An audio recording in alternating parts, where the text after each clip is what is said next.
So let's go with these motherfuckers here. You thought I moved on from this shit, did you?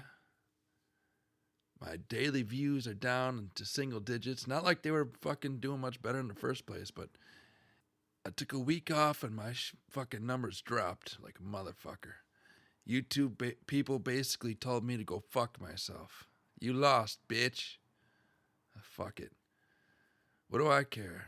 If you want to catch different moments in history specific to an era or a person, I have a playlist where I put all that shit in episodes. I put all these episodes in those playlists in the relevant categories. So if you want to see like videos on Columbus or the early 1600s of the English coming to America or the 1620s or whatever, I have that in playlists, so you can check that out specifically in those. Sometimes these video titles aren't very specific, but in their categories, in their playlists, they are.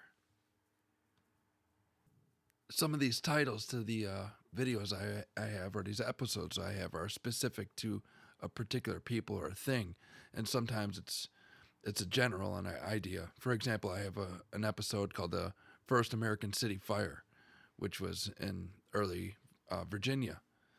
Or now have an episode on Bernal Diaz Del Castillo. And then I'm specific about Henry Spellman that lived with the Native Americans in the early 1600s. And so I'm specific like that, but then I'll have another video about Africa, which will be a general view of a bunch of different people and a bunch of different decades and so on and so forth. And sometimes I'm catching the moment that the person's writing about, and I'll put that in the episode, or other times I'll focus on the person that wrote the memoirs, on the other hand. The stuff I talk about isn't popular history, but your sister is, though. Christopher Columbus getting drunk with the natives or an ambush on the Europeans isn't the most popular topics you'd hear about. I go over these memoirs, history books, historical documents, and then I tell a story as if I'm talking to some young people who just destroyed a city and looted stores and burning police cars and ruined people's lives, destroying businesses and... Yeah. If I was walking with them scumbags down the street while they hold their stolen items in their evil hands after, say, a BLM riot where we peacefully protested with the destruction of an area or a people, if one of them scumbags was to ask me to tell them some history stuff, this is how I would tell them, like I do on this channel. I don't try to pick out the best words or phrases to sound pretty for you cunts. I just say it. Just say it how it is. So, so that's the reason why I talk the way I do. I have access to a thesaurus and a dictionary, so I could put all these fucking cool words in there, right? But anyways, I said, fuck it. Here it is. So here's another description of Bernal Diaz Del Castillo, the shit that he wrote, right? In the last episode, we mentioned how he arrived in the Americas when he traveled across the coast of Mexico with his people while having situations with the natives there, you know? Yeah, you hate it when I say America, don't you? But you love it when I say Mexico. So there you go. Don't get excited, bitches. Don't get too excited. So Senor Bernal Diaz was influenced by a dude named Pedarius de Villa. He was influenced by him to come to America in the year 1514, in which he referred to as conquering the land. And Bernal Diaz de Castillo wanted to take this trip. He wanted to be like his family members. He wanted to be a cool guy. He said that a lot of his family members were servants to the crown, so he wanted to be cool like them, right? And he didn't want to be left out of being so important. And one of Bernal's brothers worked for Ferdinand and Isabella. Bitches. So Bernal Diaz wanted to be as important, so he took these memoirs, and that's what I'm reading to you motherfuckers right now. Yeah, he wanted to be like his family members that were big and important at the time, but now I'm reading this guy's fucking memoirs, not theirs, right? They're like bitches, they're rolling around in their grave, right? They're like, motherfucker. So, anyways, when these motherfuckers started riding to America, the the not so fun ride, they landed in a place called Nombre de Dios. And no, that's not a place to buy tacos at, okay? And it's not a fucking grupo, right? From there, lots of Christians started to die, and for the people that didn't die, ended up with a lot of bad ulcers on their legs and sicknesses. You wrote that shit down. It's pretty fucking interesting. I don't know what sickness it was. Maybe it was the maybe it was smallpox, right? And I bet you a lot of you didn't know that I would bring up a smallpox, right? You're just like, man, he's gonna be talking about finding gold and shit. Yeah, so yeah, he does mention the smallpox or these guys getting sick on the fucking ship coming to the Americas, right? Well, smallpox had been around for a long fucking time prior to that. It wasn't just like some dudes that brought some sneeze over and killed everybody. The Arabs were the one of the first to spread the smallpox throughout Africa and Eurasia, and that was in the 6th century. And then with Islam fucking making their way around with trade and shit like that, and trade and conquest, and influence, right? They also spread the smallpox, and that was until the 7th century, and with Arab expansion, they started spreading smallpox to Portugal and to Spain, and then Spain took smallpox back to America, and the Crusaders also spread smallpox around Europe as well. But this is I got this data from the CDC on the internet. So can you trust the CDC? For those of you that can, so that's the data we got. I don't think they know exactly where it came from. They don't know. They know that the Arabs were spreading it initially, and then spreading it through Eurasia and Africa.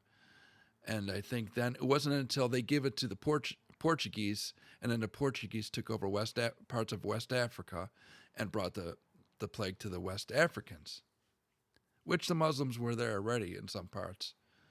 But they didn't bring, and not everybody had the fucking, the sickness, right? Everybody wasn't sneezing on everyone.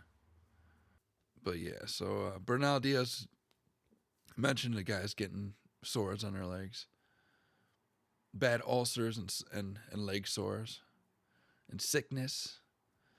Don't you think that with all this crazy shit happening, people would stop coming to America?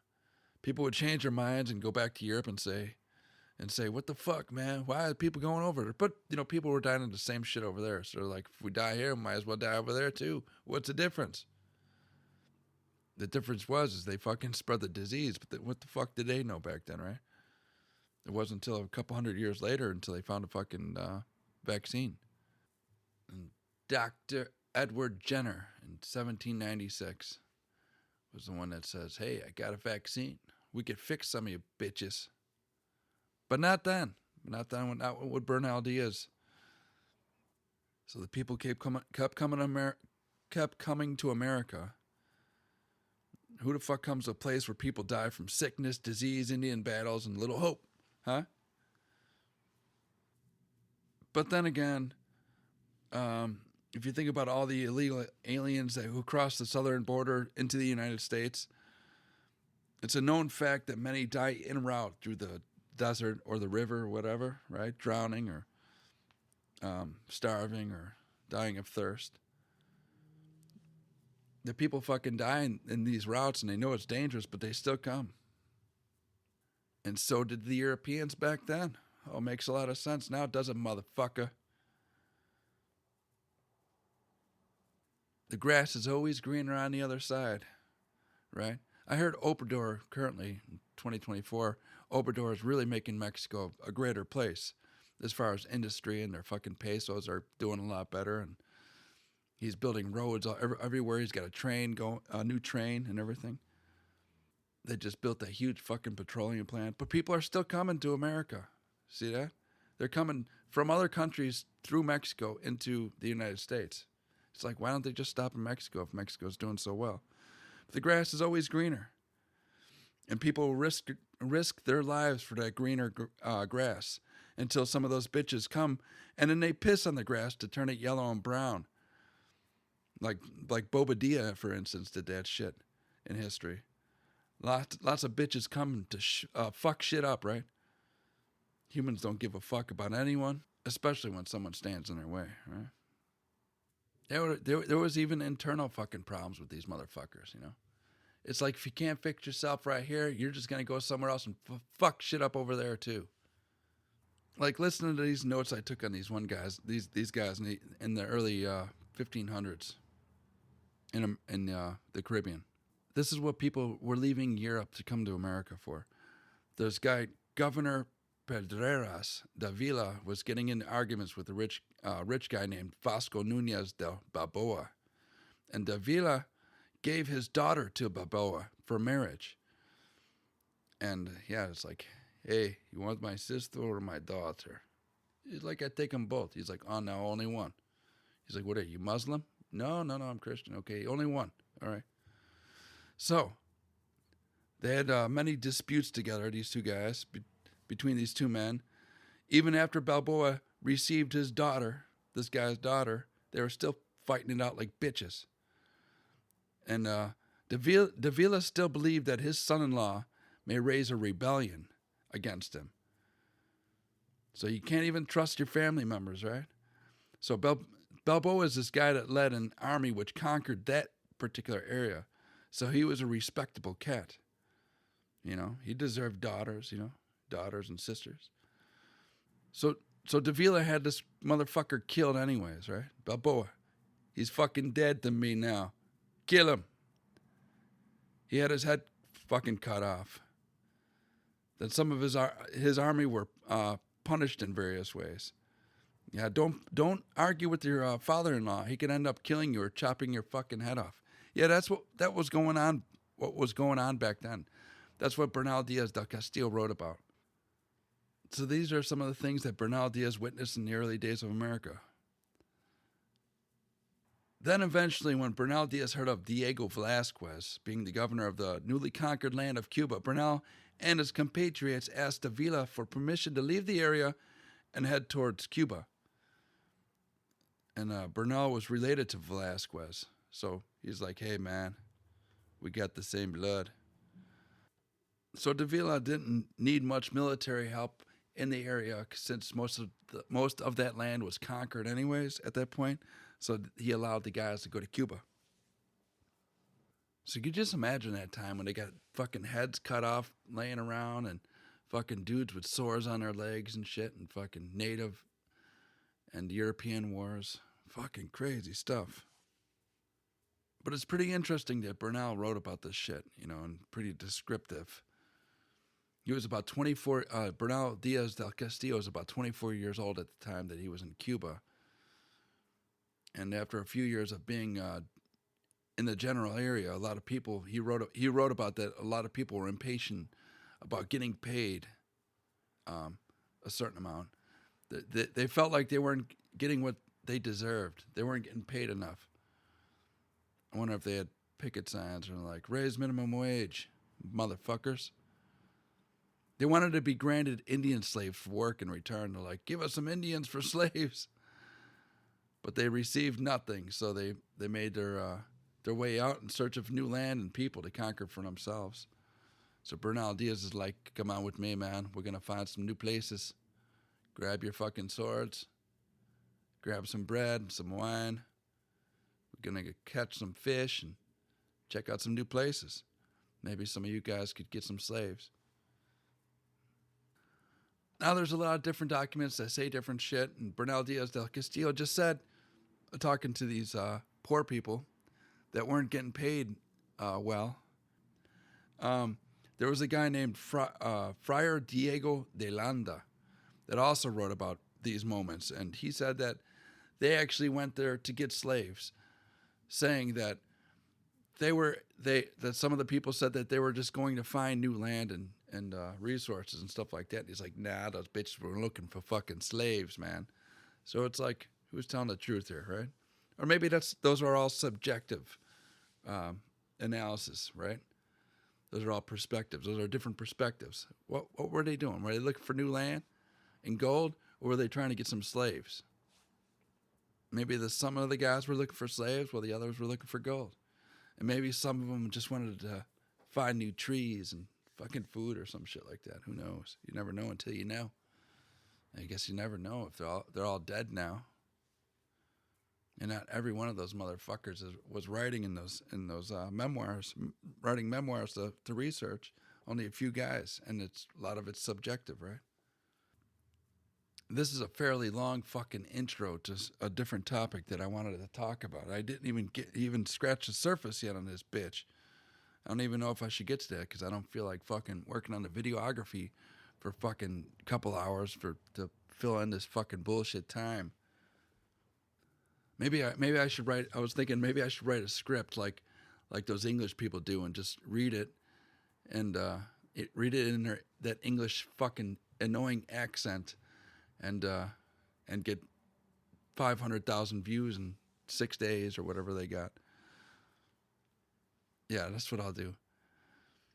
So Bernal Diaz, they elected a rich man named Francisco Hernandez de Cordoba, who owned a village on the island of Cuba. They wanted this rich guy to be the leader. What if I fucking talk like that? But I don't know if it would be boring, or am I fucking boring? But anyways, I posted a few episodes on the accounts of these Christians during those years and when they made it to the coast of Mexico just around that time. So we already got a couple episodes prior to this. And so when these guys came across that coast, just before nightfall, some of these natives came to the Christians.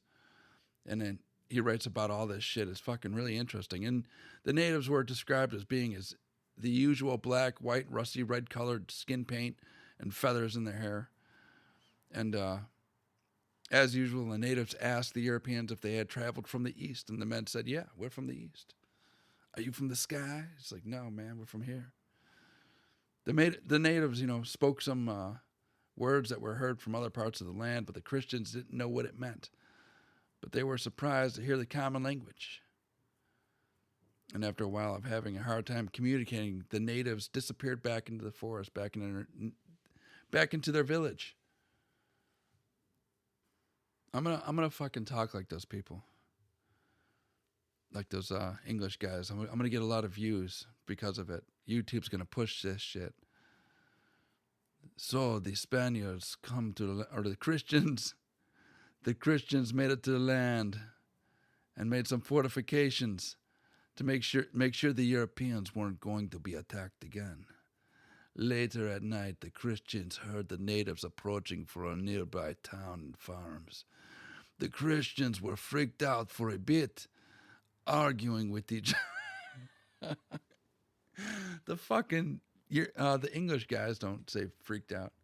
The Christians were freaked out for a bit, arguing with each other.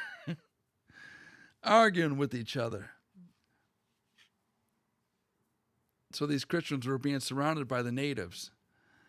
And then they started arguing with each other whether they should stay and fight all these different natives that were around them. And they were thinking that one man would have to take up to 30 Indians. That's how many they were outnumbered. 30-1 for each guy. Some of the Christians considered attacking the natives at night, even though they were more natives. That if the Spanish were to attack first, Bernal referred to a proverb that said, "The first blow remains master of the field," meaning that if a person was to hit hard at first, that they would immediately be at an advantage. The Europeans would have to fight at least 30 Indians apiece. As soon as the sun started to rise, the Europeans watched hundreds of Indians surrounded them on all sides. Bernal said that they had so many colors to be seen in all directions. The Indians were beating the drums, while others were standing guard with bows, lances, and shields. They were all assembling during the night. The moment happened quickly when the natives then showered the Europeans with stones, arrows, and lances falling from the sky. More than 80 Christians were wounded at the first blow from the Indians. Soon after their arrows were shot, all the Indians charged the Europeans to fight in hand-to-hand combat. The natives had some type of weapons that resembled a sword, while others fought with arrows. The Christians seen the fury and then started to retaliate with their own muskets and crossbows. Some Europeans loaded while others shot. Come on, man, hurry up, motherfucker. The Europeans finally pushed the natives back. But then the Indians started to yell, El Calachone, El Calachone, which meant to kill the chief. The Indians wanted to kill the captain. Bernal wrote that the captain suffered 12 different wounds from the arrows, while Bernal himself had 3 wounds from the Indians. Bernal had one wound that was so bad that it was open to the bone. The Indians retreated while taking a couple Christians as prisoners. They took a man named Alonso Pote, and the other prisoner was just some old Portuguese man. Nobody fucking cares about that motherfucker, man. You could kill him, you could sacrifice. Yeah, they ended up killing both of those motherfuckers. They sacrificed both of those guys. And those other writings I told you about, yeah, they killed those motherfuckers. And there was other accounts that said that the captain got 30 wounds, not 12. But anyways, let's move on. The Christians needed to make their way back to the ship, but they were surrounded on all sides by the natives. The Indians had with them some meat and drink, so they were planted in the area that surrounded Bernal and his other European friends. They thought for a minute that they would be able to fight their way through the natives, but then Bernal mentioned that many Europeans were just killed, and about 50 of them had arrows through the neck. Hey, man, look, he's got arrow through the neck, man. How the fuck did he get that? Hey, how'd you get that arrow in your neck? The moment came when the moment came when the man gathered around bravely to break through the barrier of the natives that surrounded them. Bernal described the terrible sound of the arrows whizzing through the air. He's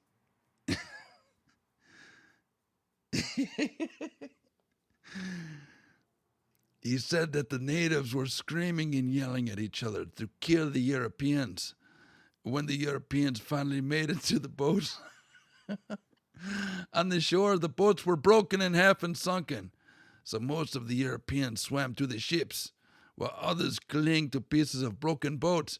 The natives came in their canoes after the Europeans who were swimming to the boats, shooting the arrows into their ass and the back of their necks. The Europeans finally made it to a small ship while dodging the attacks from the Maya people.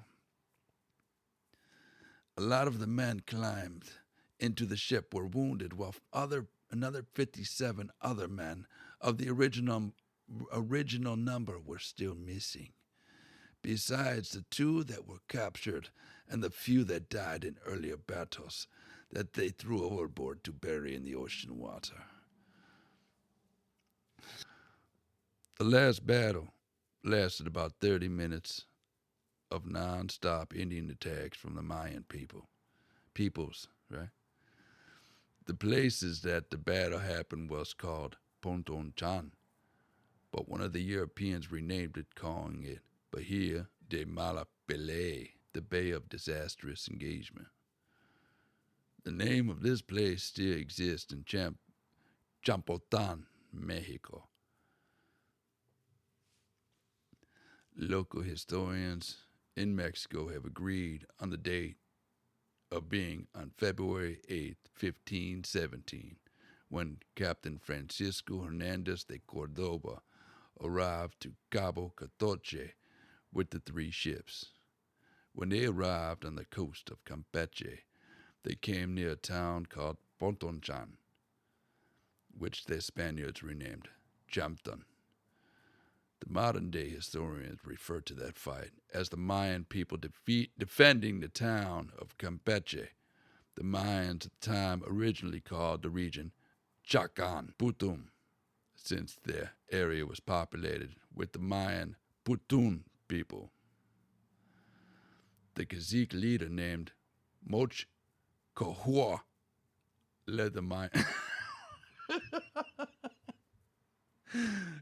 Mayan against the Spaniards in a battle which the Mayan won that battle, making Cohua became a hero for the success in saving the town from conquest. Mexican historians mention 3 battles that the Mayans were victorious in, all of those in that area at the time. So yeah. So I talked about the Mexican president Obrador earlier in the episode. I mentioned his name, I think I did. In the year 2021, the Mexican president López Obrador commemorated the various battles which he visited Champotan with the Bolivian president Luis Catacora. And they're like, man, we fucking kicked their fucking ass, man. The fucking Mayan kicked their fucking ass, man. Open me a beer. Now that's a different accent, right? Open me a beer, bro. Give me a taco. All right. You want lettuce, tomato, cheese, or cilantro and onion? Pickles. So anyways, this battle was a big deal for the natives of the area. And people referred to the writings of Bernal Diaz Del Castillo and also the writings of Diego de Landa for insight into those happenings. And I just told you them in a couple different accents. And although López Obrador may have been from another tribe, he still said, hey, man, these are our guys. That's like saying an Irishman would celebrate Amsterdam gaining independence from Spain as a result of the 80-year war in the year 1648. You know, there was the Mayan, there was the Aztec, there was the Tarasco. There was all these different tribes. There was all these different areas in the of what we call Mexico now. There's all these different people there. And so it's like saying the difference between a Polish guy and an Irish guy, right? Or Czechoslovakian between a Polish, right? Can you tell the difference between a German dude and a Polish dude? Sometimes you can't. Oh, no, wait, he's Dutch. But anyways, I like the Obrador dude. I think he's cool. That cool president. I think he's done a lot for Mexico and supposed to keep people there. It's very interesting to see, right? Or to hear about. Anyways, after the Europeans found safety on the ships, they started to pray and to give thanks for surviving. After prayer, they started to care for their wounds. They only had salt water to clean their wounds. The salt water made the wounds swell up very badly. Quite a few men were swearing and cursing at the main pilot on board named Alaminos. They blamed him for getting all the men in trouble with the natives. He swore that they were at the island. But they discovered that it was the mainland in Mexico. Everyone was wounded and arguing and depressed because a lot of their fellow men had died. Anyways, I gotta fucking end this episode and get the fuck out of here because, you know, because I got fucking people that live upstairs that are motherfuckers and they're banging on the ceiling right now and they're gonna start fucking banging from now until fucking 3 a.m. every motherfucking day. They're animals. This is called the cancer of human civilization, right? When you plant an ideology in some people's minds and into the schools or into the people, and they just don't give a fuck and they're inconsiderate about a certain people, they fucking spread that idea to other people, and there's a bunch of inconsiderate fucking cunts that fucking move to areas, and they can't live with each other, so they move to nicer areas and infect those fucking areas until everybody's fucked up and everybody's fucking attacking each other and inconsiderate to each other. And that's what the fuck I got upstairs. I gotta get the fuck out of here. I gotta end this episode and get the fuck out of this motherfucker right now. I hope all of you fucking hate this fucking video and yourself. Go punch yourself in the face, bitches. I'm out of here, motherfuckers. Adios.